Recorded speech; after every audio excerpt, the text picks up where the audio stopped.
Hi, welcome back to Sadler Up Nails. So for this video, I'm going to be showing you how to do the trending ice effect, but on press-on nails. So I am using an Apres Gel X nail, and first what we're going to do is flip it over because I'm going to do the design on the underside of the nail. First, I'm going to prep it with my Young Nails Protein Bond. You can etch the underside if you like to do that, but I prefer to do a chemical etch with the Protein Bond, and I also want this to be really crystal clear, so I didn't want to etch the nail. So for the ice effect, we're going to be using Madam Glam's No Wipe top coat. I do find this top coat to be a little bit thicker than the Ugly Duckling. Therefore, I do prefer it for this design.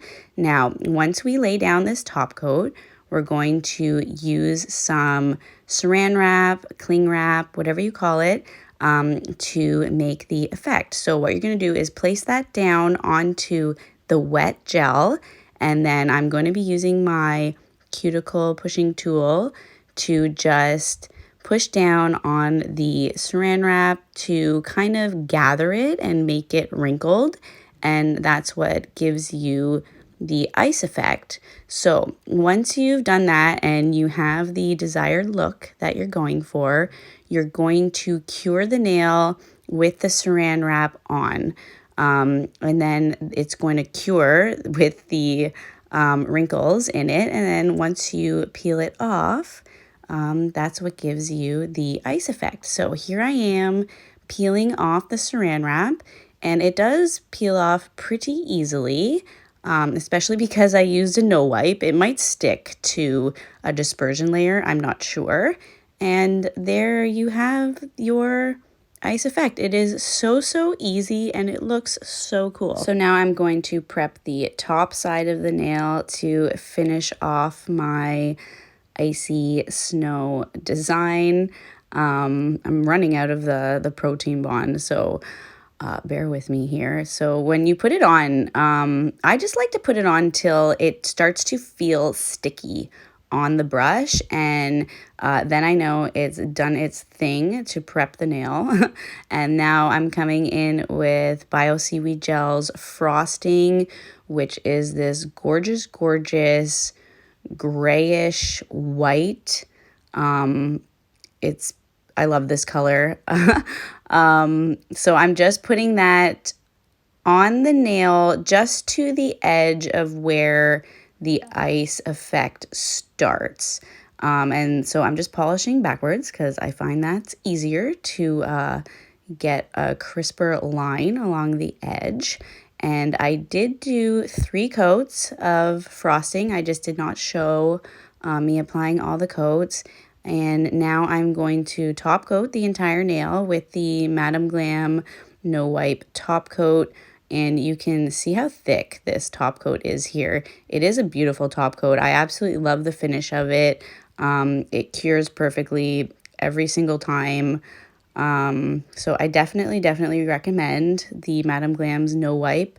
You can use my code BeckyTK40 to get 40% off Madam Glam gels. Yeah, so once you've cured that, now I'm going to use Madam Glam's white gel paint and some white really fine glitter to kind of make like a snowbank look, I guess. I kind of wanted it to look like the edge of, a lake, a frozen lake at the edge of a snowbank. So that's what I'm doing here, and I'm just applying the white gel. Madam Glam's gel paint cures to a glossy finish. It does not have a dispersion layer, so it's really great for doing final detail work, and then you don't have to top coat it. But in this case, I'm going to do a sugar glitter effect, which is when you pour your glitter on top of your wet gel, and then you cure it, and it makes kind of like a sugary look to the nail, I guess. Some people don't like it because the glitter is textured. You can feel it. Sometimes it can flake off, but that's what you should expect with a sugar glitter nail.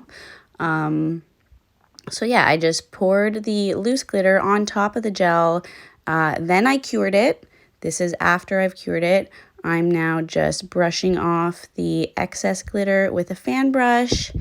And there you have the nail. So just to let you know, the underneath does feel textured. If you want to smooth it out, you can go over it again with your top coat. So I'm going to show you me doing that here just so you can see how it looks. So I'm just popping the nail back onto my nail stand, and then I'm going to come back in with the no wipe top coat, and I'm going to go over the ice design and see what it does. I think it's going to take away from the effect personally, but we will see here what it does. So I'm just painting in the polish. I'm trying to do it a little bit thick because the purpose here is to smooth out the back, right? So that it's not bumpy. And then I've cured it here, and this is how it looks. To be honest, I personally like how it looked previously, but it is smoother on the back. So if your clients would prefer that, you can do that, but I don't like it.